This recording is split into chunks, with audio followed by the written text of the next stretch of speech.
Hello, everyone, and welcome back to Book Coding. If you're just joining us, then welcome. If you've just finished your first session, then we hope you really enjoyed it. So now we've got 3 tech talks. First of all, we're very lucky to have Oscar Pilch from MyShare.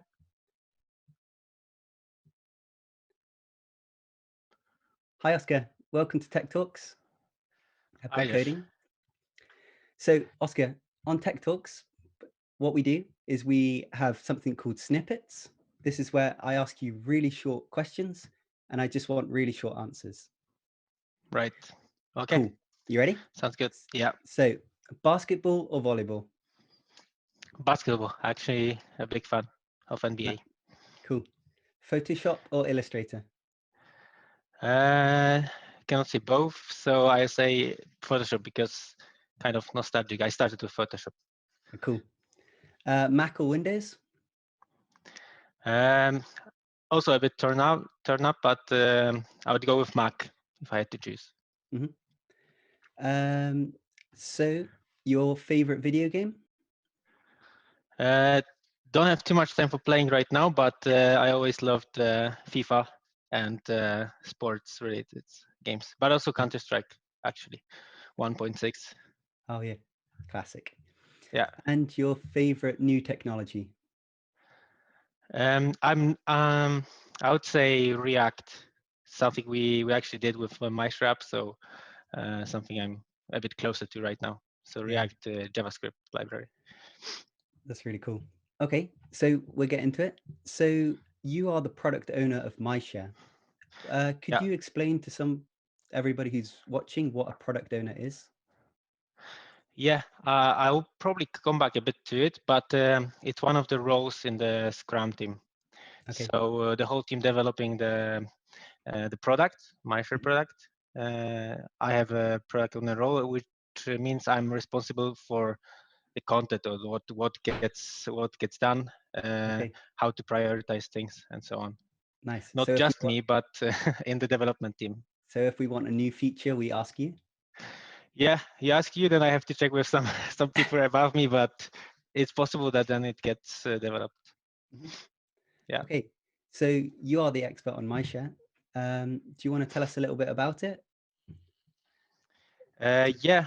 I should hope that most of you know the application, Mhm. uh, but it has actually a long history. So I don't know if I should share my screen right now Yeah, yeah, or yeah. Please yeah, do. okay. Yeah, then I can do that. It will be easier for me and hopefully for you too. Okay.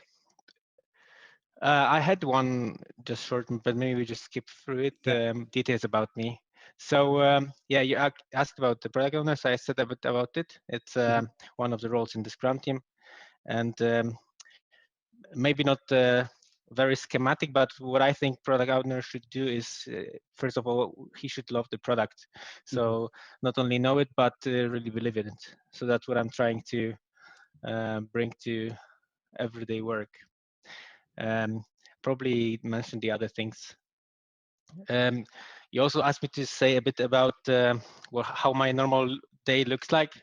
So what I try to do is start Yeah, off cool. with some kind of inspiration. So I try to listen to Fracora Mhm. when I'm going to work, and then I try to spend some like 10, 15 minutes on a book or a podcast or something more technical on YouTube. And then I tend to do or create like a very short to-do list Mhm. to make sure that I have 3, 4 things that I 100% do during a day. And then normally what I do in my during my work day is I study analytics. So just to sometimes confirm that feature works, sometimes maybe ask more questions or get into the details, into some details. Then I check with support tickets if there are any things that come that we should pay attention to. We also have daily meetings with the team. I sometimes also test the software, Mhm. and generally I'm taking care of the product backlog. So yeah, something I also mentioned before when you asked. So I take care of things that are being implemented and what to prioritize and so on. That's really And cool. also one of my role is to talk to the people responsible, like a bit above me. So people that actually decide and pay for the product. Yeah. And the MyShare, you asked what MyShare actually is. So uh, I suppose most of you know these screenshots. So one is from the web version of the application, and the other one is from the a bit newer version. It's a single page application created or written in React JS. So it's an app, and we call it an app. It's progressive web app, so you can use it as an app on your mobile device. And if I had to get into specifics, it's so the whole vision behind MyShare is to give all the friends around the world that tool that would motivate them to take part in church life. So so the first thing that or first thought behind behind what we do on a daily basis is to make something that will motivate and inspire friends around the world, but also make it simple to organize work parties for the people responsible in all places in the world, but also make it simple to execute collections and other things that they might want to do. I have a bit of history because the history is quite long, because Yeah. everything started in early 200s actually. Hmm. And so with this application, it's changed very fluently. So who was developing things and so on, because there were some A-team people as well, but different people started it, different people took it on. So it was very, and also you know how the changes are introduced in BCC, it goes very quickly. So it grew into 3 different applications. Um, so one of the versions is MyShare as we know it now. Technically, in the beginning, it was web forms and MVC model. So that was the technology and yeah, the structure. Hmm. Then it was the .NET framework, and right now we started to moving from .NET framework to .NET Core with, as I mentioned, the single page application written in React, JavaScript library, and also we had some discussions and workshops with one of the people that will give you talk a bit later, with Lars Kollersen. And there we landed on that we are probably going to go into the CQRS direction and domain-driven design. So generally, we are basing on Microsoft technologies and all focusing on distributed system architecture approach. Hosting, we've got it now. Quite recently, we moved to Azure, so cloud-based. It's also from Microsoft, and Analytic is also App Insight, so the tool also provided by Microsoft. And there analytics, generally it allows us to track both performance of different parts of the system and requests, but also track number and origin of users. We also combine it with the information that we have in members, so user database. And we also use the analytics to track errors, recognize possible risks. We get notifications when something wrong is happening or with bigger load and so on. And we also use it to prove that implemented features are used as we anticipated or quite the contrary. So then we have to react and maybe make some adjustments. I have 2 screenshots how it looks. So this is just a simple view of performance and the different requests, so we can analyze which ones take the longest or which ones throw the most errors. Then we can look into them closer. And this is number of users. So this, for example, is the collection on Sunday, which was quite popular the previous Sunday. So you see that in the peak we had around 6 p.m. we had 1,500 users in 10 minutes, which was quite a lot for us for the standards. And very shortly, in the end, about the plans with MyShare. So we want to move everything that is non-admin related to the app, so that the normal users can just use the app. So you have status and everything there. You can register and so on. You can follow the competition and so on there. Hmm. And we want to generally simplify MyShare so that we can have a very simple core or foundation that we can build on if changes come. Because in this BCC, it's very it's very sure that the changes will come. And it's possible that we also will create a native app from the SPA app so that we can use notifications seamlessly and so on. So the main focus in the future is to be very flexible in order to react quickly, not if changes come or new requirements go, but when they come. Cool. Yeah, that was it. I was trying to be very fast. I think That was really I good. made it. So if you want to reach out to me, any of you listening, very welcome to do that. That's really This is my cool. email. I don't know if I'm supposed to share the presentation, but I can do that if anyone wants. Okay. Yeah. Thank you so much, Oscar. That was really, really cool to No find out a problem. little bit. Thanks. Yeah, I, thanks for having me. all right. Thank you. Bye. Awesome. Bye bye. Have fun, guys. Okay. Now we're lucky. Sorry.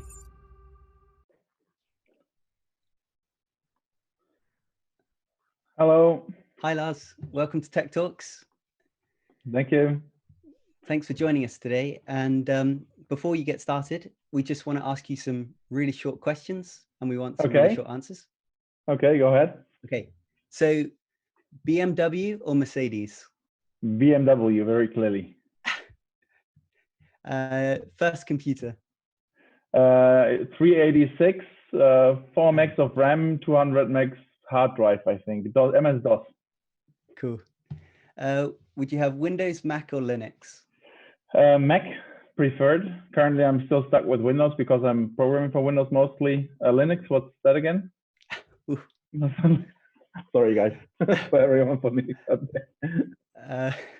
Your first programming language? QBasic. Okay. On MS-DOS. Nice. So for you who don't know, Lars was lucky enough to work on the very first version of BMM. So before we get started, Lars, I just want to ask you, how did you get started in programming? How at all? Yeah. My nephew actually taught me. Son to my oldest sister. We are roughly the same age and still working together today. And his father was kind of working with computers, and then he learned from there, and then he taught me, and we kind of just started doing stuff. And then I started coding, like both playing games and coding on that DOS machine. That's really cool. And that way I just kind of got into it more and more. So I was just wondering if you could tell kind of the story of BMM, kind of how it started out and kind of the development of kind of the early stages. Yeah, I can try to remember. That's now 16 years ago, I think. So in 2004. I think a couple of years earlier, Exeter, which is the neighbor church, they got the project, Karl Hane heading it, to distribute the DVDs and CDs with all the meetings. So there were, for example, the brothers meetings and the sisters meetings in Norway. And I think we had satellite already, but then they were recorded and lots of people subscribed to getting CDs. And then they were also starting building up a archive. I don't know where and how, but then somehow the wish came to digitalize it and get it somehow online. And then I was lucky enough to be in that project. I don't remember actually how it came to be exactly, but we had good contacts. It was friends of me that did the project in Exeter. So we somehow got together and started doing it. Do you have any like early screenshots or anything of designs? I actually couldn't find exactly that one. Just a moment. To share my screen here. But I can see I have one screenshot where you at least can get a glimpse.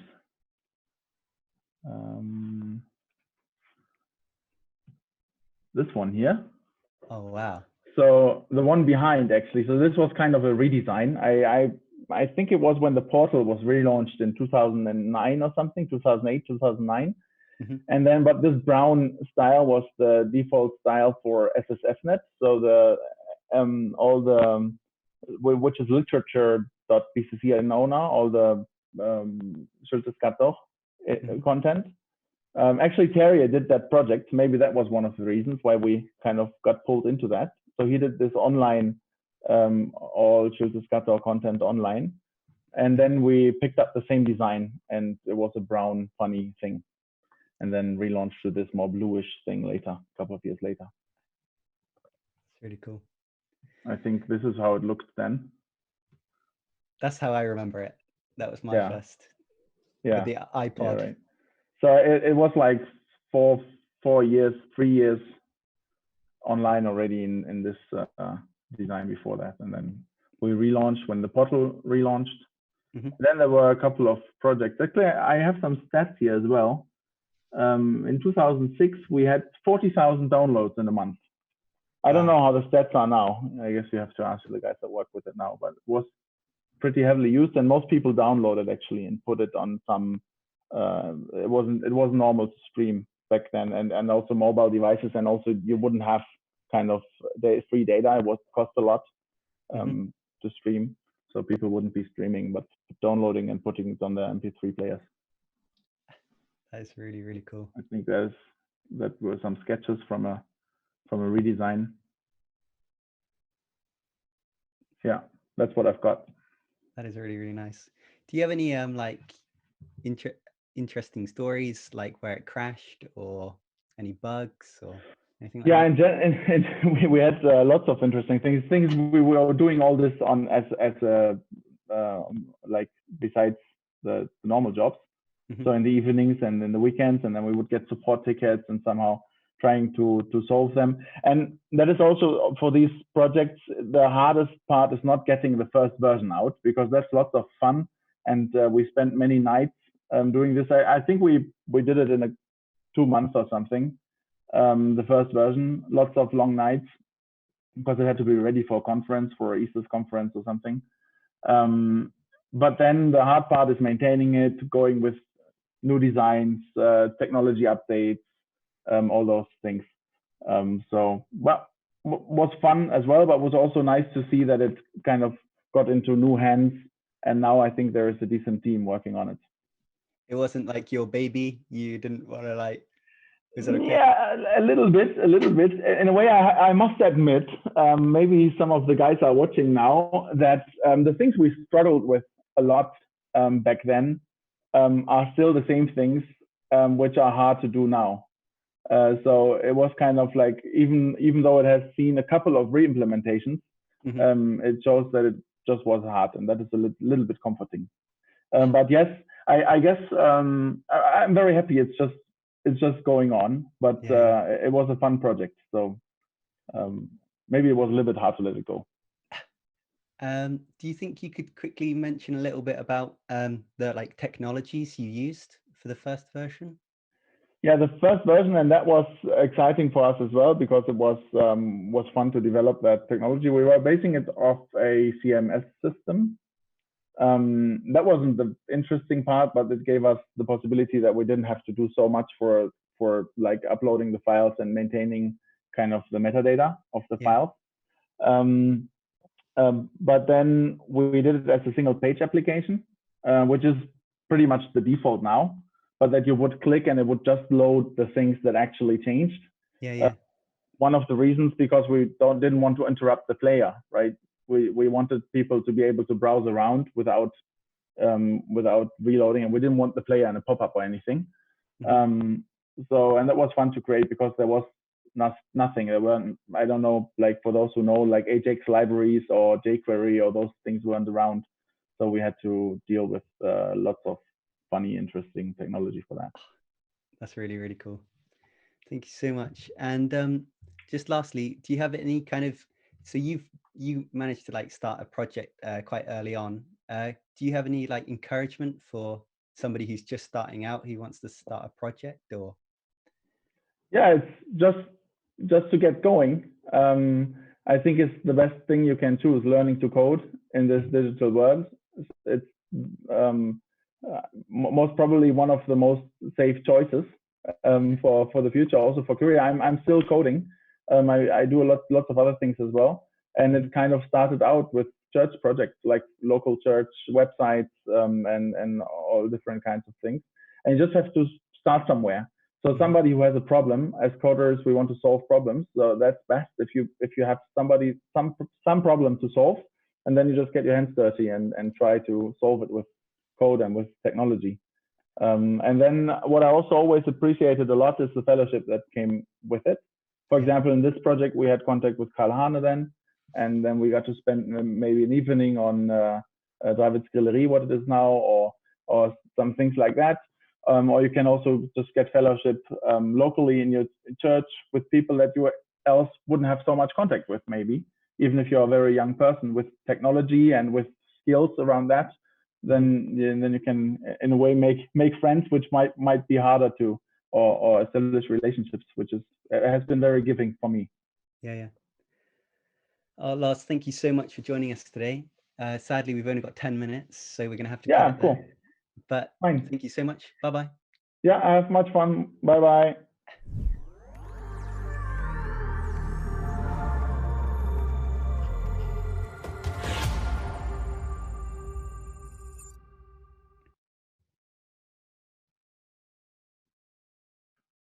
Okay, so our next guest is Carol BUK, who is a video streaming consultant. We're very lucky to have him here today. Carl, are you there? I'm there. Can you hear me? Yeah, I can hear you. Okay. I thought I had my video on, but obviously I don't. There you are. Yep, I can see you. There we go. It's a little bit dark here. Sorry for the background light. Didn't have much time to test it all. No, it's totally cool. So, Carl, welcome to Tech Talks. So before we get started, I just want to ask you some really short questions, and then you just give really short answers. Sure. Cool. So you are a Dutch man living in Norway. So have you become a fan of brown cheese? No, I have not. I leave that to my wife and kids. Definitely. Okay. Your first computer? First computer, I don't remember exactly, but I think it was an 86 machine with like 7 or 8 megahertz CPU, and these big 5.25 inch floppy disks. I didn't even have hard disks. You had to like switch floppy disks to start it up. That's so cool. So, your first program?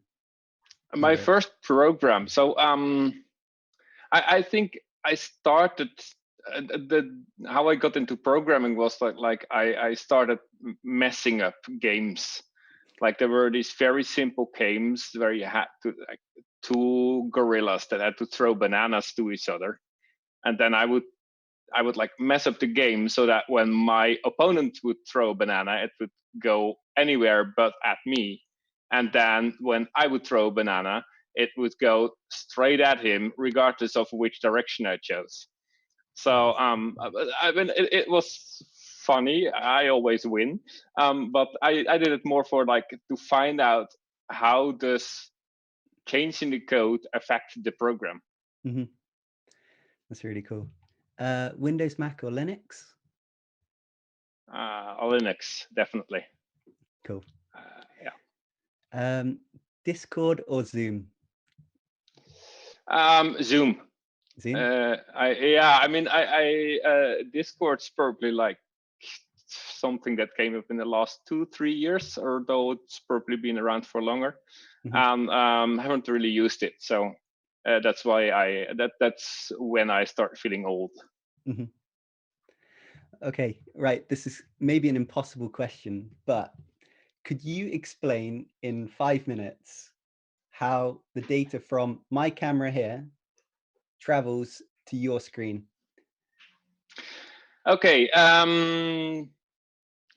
So the first thing that happens is that the data is captured by your camera, and that happens simply with a range of pictures. So you've probably heard about frame rate, because video is nothing but a range of pictures. So what happens is that your camera actually takes 15 or 25 or 30 pictures in 1 second. And these pictures are stitched together. And then if you play that very fast, it will be perceived as video.